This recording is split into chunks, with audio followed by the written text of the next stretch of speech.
ناظرین السلام علیکم۔ اب سے چند گھنٹے پہلے عمران خان اور تحریک انصاف نے ساہیوال میں ایک خاصا بڑا جلسہ کیا اور یوں تحریک انصاف کی قیادت اپنے کیس کو عوام کی عدالت کے سامنے بڑھاتی ہوئی اور پریزنٹ کرتے نظر آتے ہیں۔ اس جلسے میں شیخ رشید احمد نے وزیر اعظم کے ڈیووز میں ایڈریس نہ کر سکنے کے حوالے سے خاصی دلچسپ کامنٹس کیے۔ کس حد تک وہ الزامات درست ہیں کہ کرپشن کے چارجز کی وجہ سے وزیر اعظم وہاں پر نہیں بول سکے، اس کا بھی ہم ایک انالیسس اور تجزیہ کریں گے آج کے اس پروگرام میں۔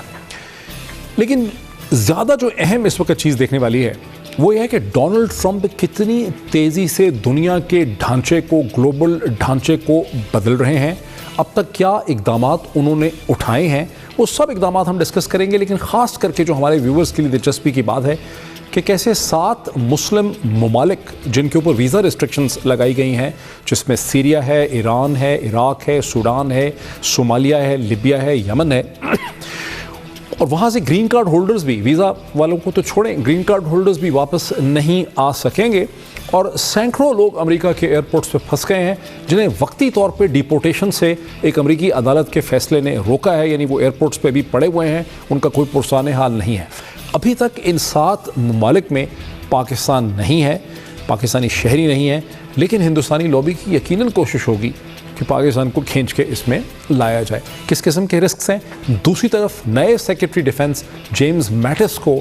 ڈونلڈ ٹرمپ نے یہ اختیار دیا ہے، یہ مینڈیٹ یا اسائنمنٹ دی ہے کہ دنیا بھر سے آئسس کو کچلا جائے، اس کا سر کچلا جائے، جس میں پاکستان کے لیے چیلنجز بھی ہو سکتے ہیں، وز افغانستان، اور رسکس بھی ہو سکتے ہیں۔ ان تمام چیزوں پہ بات کرنے کے لیے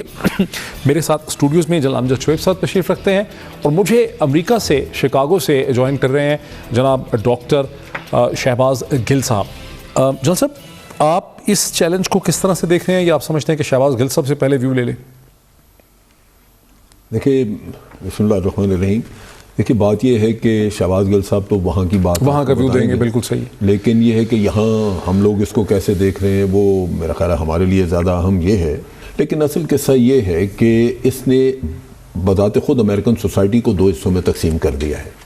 یہ پہلا موقع ہے جہاں امریکہ میں ایک پولرائزیشن نظر آ رہی ہے۔ میں ابھی پڑھ رہا تھا کہ کیلیفورنیا کی اسٹیٹ نے یہ کہا ہے کہ اگر یہاں پہ ہمیں ایک سینکچری سمجھا جائے گا اور ہمارے فیڈرل فنڈ بند کیے جائیں گے تو کیلیفورنیا جو وہ ٹیکس نہیں دے گا۔ یعنی آپ اگر کیلیفورنیا یہ ڈیسائیڈ کرتی ہے کہ ٹیکس نہیں دیں گے تو میرا خیال ہے باقی اسٹیٹس بھی وہی فیصلہ کریں گے۔ رچ اسٹیٹس تو 3 ہی ہیں، ٹیکسس، کیلیفورنیا، نیو یارک، اور وہ بڑی مین اسٹیٹس ہیں، باقی تو تینوں غریب اسٹیٹس ہیں، باقی سب تو یہ مسئلہ بن سکتا ہے خود امریکہ کے لیے۔ سو میرا اپنا اندازہ ہے کہ ایک نفرت کی پالیسی جو آپ ہمیشہ ہم سنتے ہیں کہ اگر آپ نفرت کے بیج بوئیں گے تو محبت کا پودا تو نہیں نکلے گا، وہ تو نفرت کا پودا نکلے گا۔ اب یہ خود ان کے اپنے لوگ کہہ رہے ہیں کہ IS بالکل خطرہ ہے، لیکن پہلی بات یہ ہے کہ یہ بنائی آپ لوگوں نے، اور اب اگر اس کو ختم کرنا ہے تو ہیڈ آن آپ پچھلے 16 سال سے لگے ہوئے ہیں ٹیررزم۔ یہ تو خیر ایک مائنورٹی ویو ہے نا کہ ISIS جو ہے وہ امریکیوں نے بنائی ہے، سارے امریکی تو یہ نہیں مانتے۔ تسلیم کریں کہ انہوں نے نہیں بنائی، میں تب بھی جب وار آن ٹیرر شروع ہوئی 2001 میں تو آپ دیکھیے کہ آج دن تک ٹیررزم تو بڑھا، دنیا جتنی اس وقت محفوظ تھی آج اس سے کہیں زیادہ غیر محفوظ ہے۔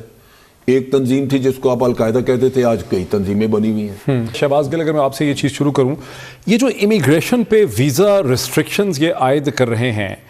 اس میں ڈونلڈ ٹرمپ کی انتظامیہ کتنی سیریس ہمیں نظر آتی ہے اور کتنی دیر تک اس کو سسٹین کر سکے گی؟ بیکاز گرین کارڈ ہولڈرز کو اور جن لوگوں کے پاس ویزے ہیں ان کو واپس نہ آنے دیں، جن کے سارے پروسیسز کمپلیٹ ہیں، وہ قانونی طور پہ ان کے رائٹس ہیں، یہ کیسے ہو سکے گا امریکہ جیسے ملک پہ جس کا ڈیو پروسیس آف لا ہے؟ جی محیط، بڑا انٹرسٹنگ سوال ہے یہ، اور اس کو جیسے جنرل صاحب نے بھی فرمایا، اگر ہم اس کا جو کانٹیکسٹ ہے اس کو دیکھیں تو ہمیں یہ سمجھ آئے گی کہ کیونکہ انہوں نے انفارچونیٹلی اپنے الیکشن میں اس طرح کے بوگس بہت سارے وعدے کیے تھے عوام کے ساتھ، اور ان وعدوں میں سے جو اکنامک وعدے ہیں وہ تو پورے کرنا شاید اتنی زیادہ آرام سے اور اتنی تیزی سے ممکن نہیں ہوگا۔ تو یہ ایک چند وعدے ایسے ہیں کہ جن کو آپ فوراً ایک نوٹیفیکیشن کر کے تو آپ کم از کم جو ان کی ماسز ہیں، کم پڑھے لکھے لوگ ہیں، وائٹ لوگوں نے جنہوں نے زیادہ ان کو ووٹ دیا ہے، ان کی آنکھوں میں کم از کم وہ سرخرو ہیں کہ ہمارے پریزیڈنٹ نے جو ہم سے وعدہ کیا تھا، جس وعدے پہ ووٹ لے کے گئے تھے، انہوں نے وائٹ ہاؤس میں جاتے ہی وہ کام کر دیا۔ اب آپ کا سوال ہے کہ یہ پریکٹیکل کتنا ہوگا؟ یہ پریکٹیکل نہیں ہوگا۔ آپ نے دیکھا کہ فوراً آج ایک